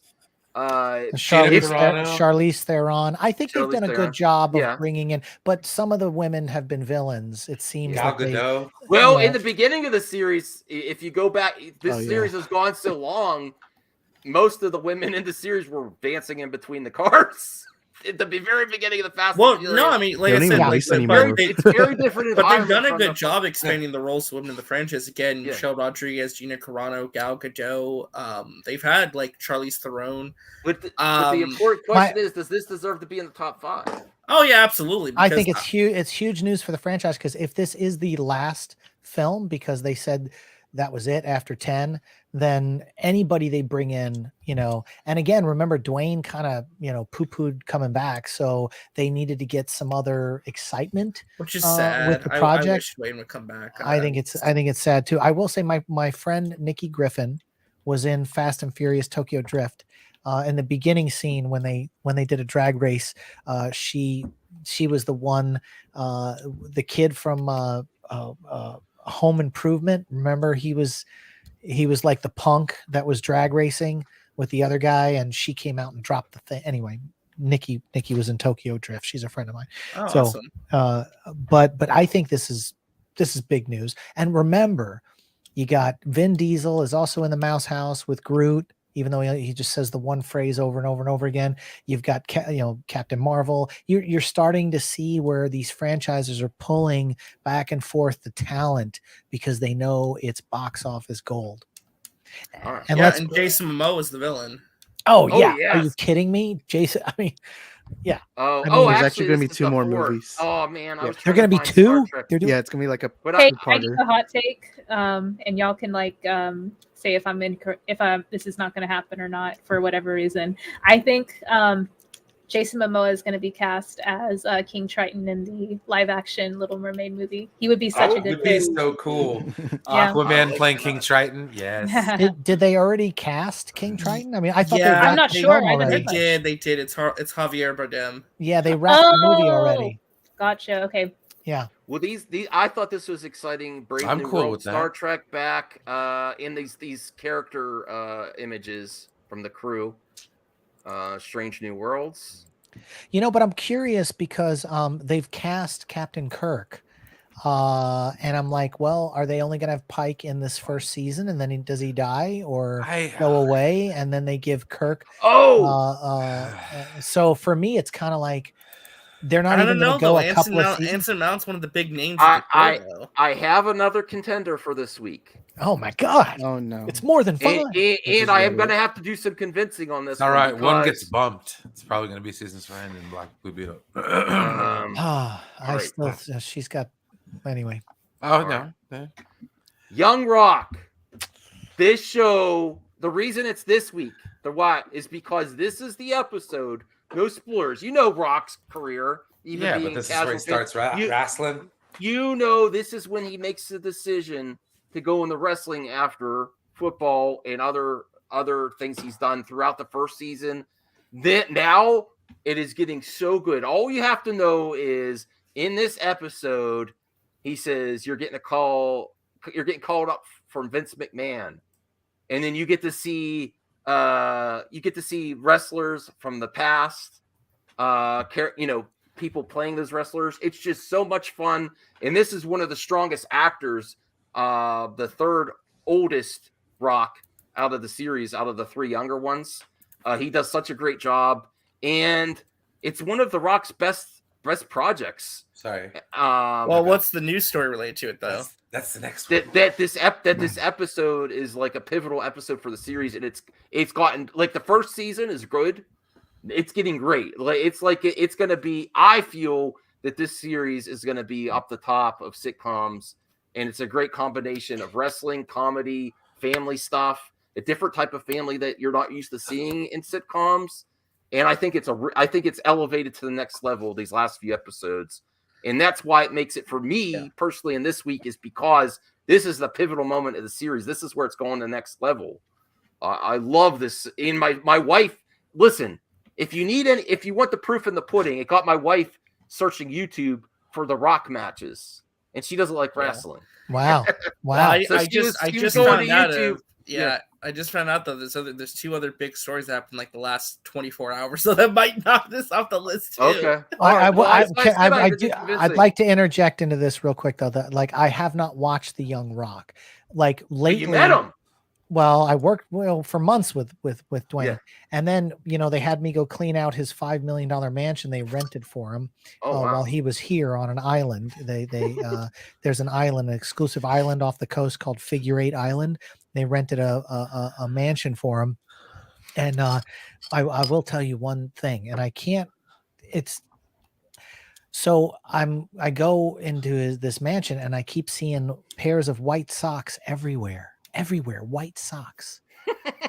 I kid you not. It was trash bags full of white socks. And then I kind of put 2 and 2 together and I was talking to other people. I said, he only wears a pair of socks once and he tosses them. Oh wow. I don't know what the deal is with that. If it's socks kind do of like, feel the it's best. kind of like No. a thing.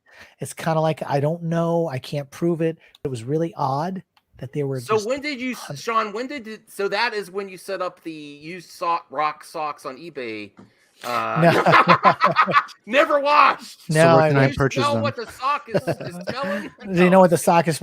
No, but it's funny because I had a pickup truck at the time. It was a Ford Ranger XLT with an extended cab, and everywhere the Rock goes, they send pallets of all his sponsors: whey protein, scales, outfits, whatever he needs. I literally had my truck because once he goes to the next movie, he's not shipping all that stuff with him. He leaves it and it just goes in the trash. It seems like such a waste, but I know these big companies. I must have had 100 things of whey protein that retail about $79 a piece, just stacked in the back of my pickup truck. And the production office, they said, and it was energy drinks. I mean, everything.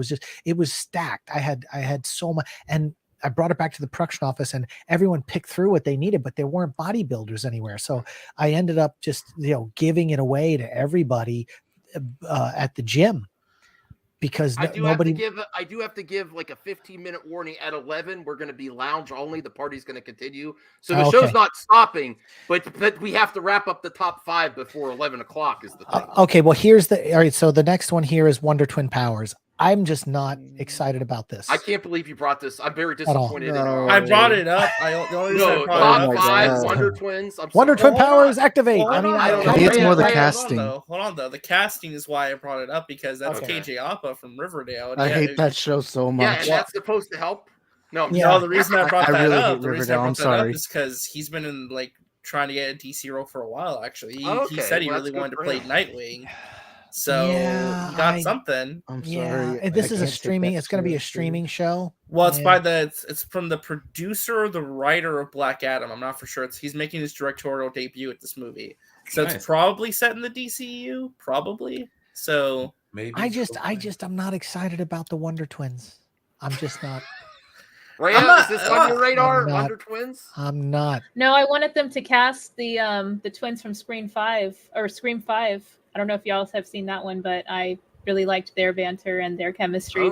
Yeah, I don't know. I'm like, this casting doesn't really have an identity in my brain to be excited about, to be honest. Yeah. Okay. Yeah. Sorry, RJ. No, I just brought it up. It's fine. It's all good. Yeah. Now this I'm excited about. Here's RJ's last one here. This one is interesting. This one's huge to me. Yes. Yeah. I love RoboCop. I'm really looking. I hope Amazon might pump money into it. I almost prefer. I had a controversial take on my other show earlier today. I'm like, I almost hope Amazon buys it so they pump money into it instead of the rights just bouncing around like Terminator franchise, because the Terminator franchise gets sold around. Someone else tries to do it, and they just Now, the thing about this is Neil Blomkamp, who did, District 9, had tried to get off the ground a RoboCop film and wrote the script, 5. just like he did with Alien 5. He did the production work. They did the artwork. He hired a crew, and this is exciting because if they go back to him and they say, we knew you had a take on this, and the thing about it is. It was a direct sequel from the original film, so it kind of would not pay attention to RoboCop 2 and or RoboCop 3. And I talked to Peter Weller on Under the Dome, because he directed episodes on Under the Dome, because he directed episodes of Sons of Anarchy, and he was bouncing around. And so I talked to him and I said, would you ever go back to RoboCop? And he's already getting up there in age, but here's the thing: they only have to do his mouth and face. Like everything else can be done CG, like the Iron Man suit. Oh, you think he's coming back? And I have a feeling that if all he has to do is lay down audio tracks, because he's already laid down audio tracks for a Kentucky Fried Chicken commercial where they had RoboCop in a Kentucky Fried Chicken. He didn't have to step foot in the costume, but he narrated it and did the audio for it. There is no reason why Peter Weller couldn't. And if you've seen Peter Weller lately, he looks like the RoboCop face, because he's got no hair anymore and everything. And if they just wanted to do a digital scan like they did with Luke, and just put his voice in, and all he has to go do is spend 2 hours in a studio and knock out every line for the film, it's a no-brainer. It's absolutely a no-brainer. And they should have Peter Weller, and that would be the selling point. Peter Weller returning as RoboCop, and it's gold. Oh, I did have one more. Oh man, come on, man. Michael Keaton. Yeah. So now we have the hard part, and especially this is going to be really hard because we only have 12 minutes to decide the rest of the top 5. What should be number 2, everyone? Well, number 1, everyone agrees, is Warner Brothers Discovery DC. Yeah. I mean, that's number 1. I think, again, for me, I would say Percy Jackson's number 2. I feel like that's just like such big news for like the Disney front of things when it comes. I think that's huge. I think that's right. Okay, well, I will go around the panel. We'll get Brian, Rhea, and Isaac next. But I say yes. I think Percy Jackson. Where's this going to be? Which streaming service? Disney Plus. Disney Plus. That's the thing, because Harry Potter is done. And that's Warner Brothers. Fantastic Beasts is on its way out, unfortunately. And there's a lot of need for a young adult series like this. That's because there's some comparisons to Percy Jackson, and it's on Disney Plus, and it's fantasy, and mythology. Well, it's also a beloved book series that fans have been waiting. My age have been waiting. And it's a good review. So I'm gonna go number 2 as well. Shaun, I think, agrees. RJ, Brian, what's your thinking? Number 2. Number 2, yeah, I can agree with that. I agree with that. Okay. Rhea, what's your number 2? Do you agree with RJ's pick for Percy Jackson returning to a series on Disney Plus, and the young actor from Adam Project being cast? Yes. Isaac. I'll be honest, I'm not a big Percy Jackson fan. Okay. Well, I like the casting. What do you nominate then for number 2? Brie Larson and Fast and just because I'm a sucker for the Fast Furious. Okay. All right. Well, unfortunately, you lose, Isaac, because it's 5-1. That would be my number 3, though. Brie Larson is my number 3. That's definitely big news. Brie Larson's my number 3 too, especially the way she announced it. Yeah, because it was Vin Diesel. It was Vin Diesel that announced it. No, I know, but she always puts her elbow on someone. Like Star she can put her elbow on me anytime. Right, yes, okay, Sean. Yes, Jeremy would agree. You're right, but the way she does it, she gets noticed, and this is why she makes the big money for a woman in the industry.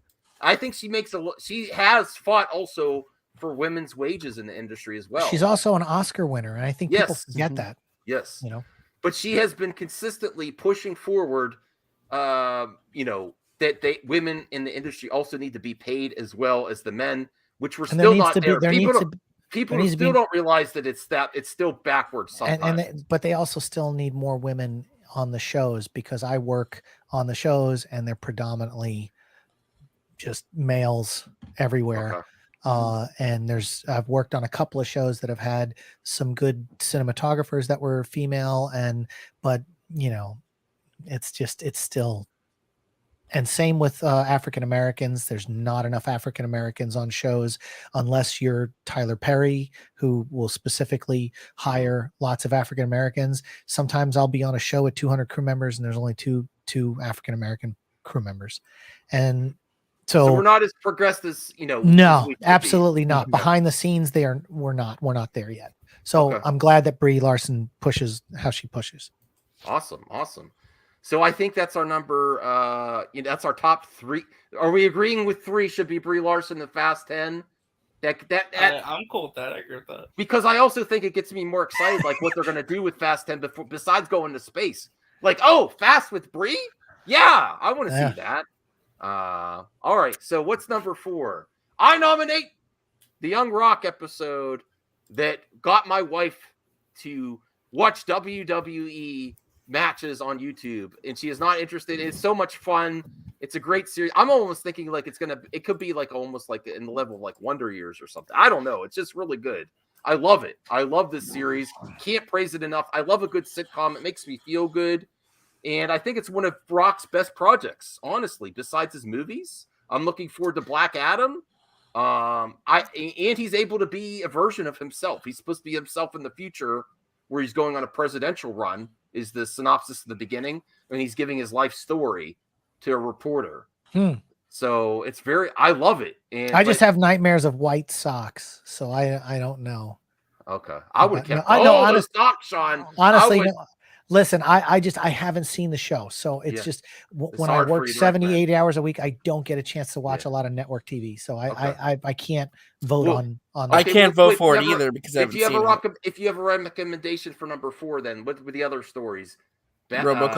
RoboCop has got to be. And we also saw Michael Keaton back as the bat suit. Well, see, I think Godfather is more important because look here, we've already Godfather. Look, here's the thing: we've already seen the Batman cowl in the Flash trailer. We've already seen the leaked Batgirl set photos of the stunt guy in the same suit that they just revealed Michael Keaton in.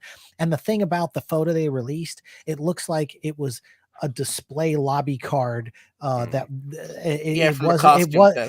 from a costume test. It wasn't anything in a scene, and it isn't anything really. I mean, the suit's tweaked a little bit from Batman Returns, and I'm a huge Batman fan, but like I don't see that in the top 5 because it's something we've already kind of seen.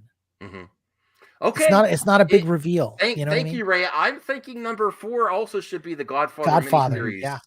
That is really a film franchise in that trilogy is legendary, and to get any more behind the scenes, something new. It's a new miniseries, right? They filmed it recently, so and along with you can watch it on Peacock. I would go for number 4. Shaun, do you co-sign number 4 for the Godfather? Absolutely, miniseries? Yeah. Brian? Oh yeah, absolutely. Okay, Rhea? Yes. Isaac? Is that our number 4 spot? The Godfather miniseries? I would have put it higher, but yeah. I agree with that. I agree with that. All right, now number 5, our last spot. Gotta be RoboCop, man. RoboCop, it has to be. Yeah, it's gotta be. I mean, because that has big ramifications for Amazon. I had one more thing I forgot to mention. You got 6 minutes. You got 6 minutes. Yeah, I'll just bring it up real quick. See if it should even be in there. People might just. It's a good story. It might be just an honorable mention. We have top 5 and honorable mention. It was a busy news week, so I mean, hey, just because you're honorable mention, not a bad thing. There's still a lot going on, you know. Okay, it's about the Batgirl. Leslie Grace praises her experiences, talks sequel plans. So, I mean, with that though, it's like, listen, I'm excited for Batgirl. Actually, I'm looking for the movie. It's like, actress is really excited for her project. They're talking about a sequel. I mean, it's not really big news. You know who's talking about the sequel? Her agents. Yeah. Okay, because and of course she wants longevity. She doesn't want to just wrap it up in one movie. So she's pushing sequels. Agents are pushing sequels. I mean, like, remember, a lot of that is again, and it's kind of goes back to Ben Affleck saying he wouldn't return as Batman. I call BS on that because once Joss Whedon's out of the mix and everything started getting better and it looks like things are turning around, Michael Keaton said he would never return as Batman. And guess what? He's Batman in like 3 projects now. So I don't buy. I'm just saying there's a lot more that goes into it from a marketing standpoint. Hey, wouldn't it be good if we had sequels? Yeah, so I'd have another job. I mean, and I think that it's going to happen. All right. No. Awesome. Honorable mention. Well, yeah, honorable mention. Yeah. So what's our number 5 then? Are we going with RoboCop? I'm gonna go with RoboCop. Well, let me give a choice. RoboCop or Susan Sarandon. We'll give 3 choices. Michael, we could do that. Each RoboCop, Michael Keaton resurfacing image him in the new bat suit, or Susan Sarandon Blue Beetle. I would go RoboCop. Sorry. RoboCop. Again, I was going to go Michael Peter Keaton Weller will Batman, even though I'm really. I listen. But it's Peter Weller as RoboCop. Well, good thing we have 3 other votes, because I'm going to go Michael Keaton, because I didn't think I was going to be excited as I am actually seeing it now, seeing a better image. I'm super excited to see him come back now. I'm really looking forward to the Flash. I still feel like we got robbed with the picture. Okay. It's just it wasn't an official image. Yeah. All right. That's my pick, Shaun. That is my pick. So you got to deal with it. So, but people might agree with you more. So my pick is Michael Keaton, even though RoboCop. So Shaun, RoboCop, Brian, RoboCop, Rhea. You thinking Michael Keaton, Batman? What's your pick? No pressure. Mine was Michael Keaton, to be honest. Oh, ooh. Yes. We got a tie. Okay. Isaac, Michael Keaton or RoboCop? So my answer is RoboCop. Oh. All right. So your move, creep. Yeah, RJ, are you going to tie it up? We got to go to the chat for the tiebreaker if we get tied up.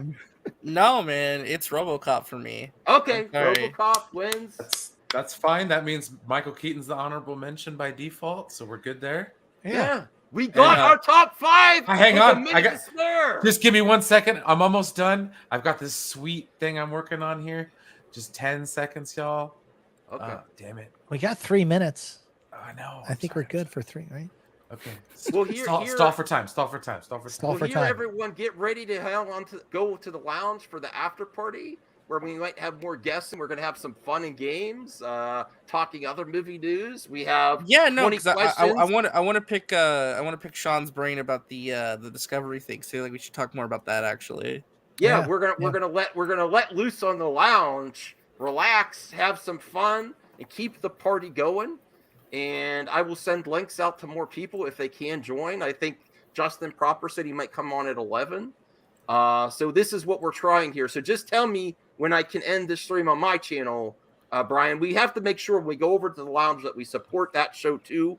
Everyone thumbs it up. Did you have a drop or something that you wanted to? I was just kidding. I got the top 5 all ready to go. Just give me 1 second here. Oh, okay. Really quick, I wanted to thank everyone for letting me come on. I actually have to dip out, but it was great meeting you, Shaun. And I'll subscribe to your channel and I'll watch some of your content when I have time. So yeah, I will do the same for you. Oh, thanks for making time. You're predominantly gaming, right? That's what you're predominantly. And see, for me, like I like to just watch that because it's nice to watch somebody play because it's like a movie for me. So yeah, I'm into that. Absolutely. And Ray, it wouldn't have been the same top 5 without your recommendation for Godfather. That was on point. Thank you so much for adding. Yeah, it's really good. Yes. Awesome. All right, y'all take care. Bye. Bye. All right. So there is the top 5 to the max. DC merger. Percy Jackson casting news, Brie Larson, Fast 10, Godfather, and BTS on Paramount Plus. RoboCop. Behind the scenes, yeah. Yeah, behind the scenes. Honorable mention, Michael Keaton is back. Thank you, Brian, for putting that together. Yeah, and this is where we are going to end the stream on my channel, and the party continues on the lounge. So make sure I will put the link in the description for people on the replay so they can find the stream. So keep it going on the lounge. All right.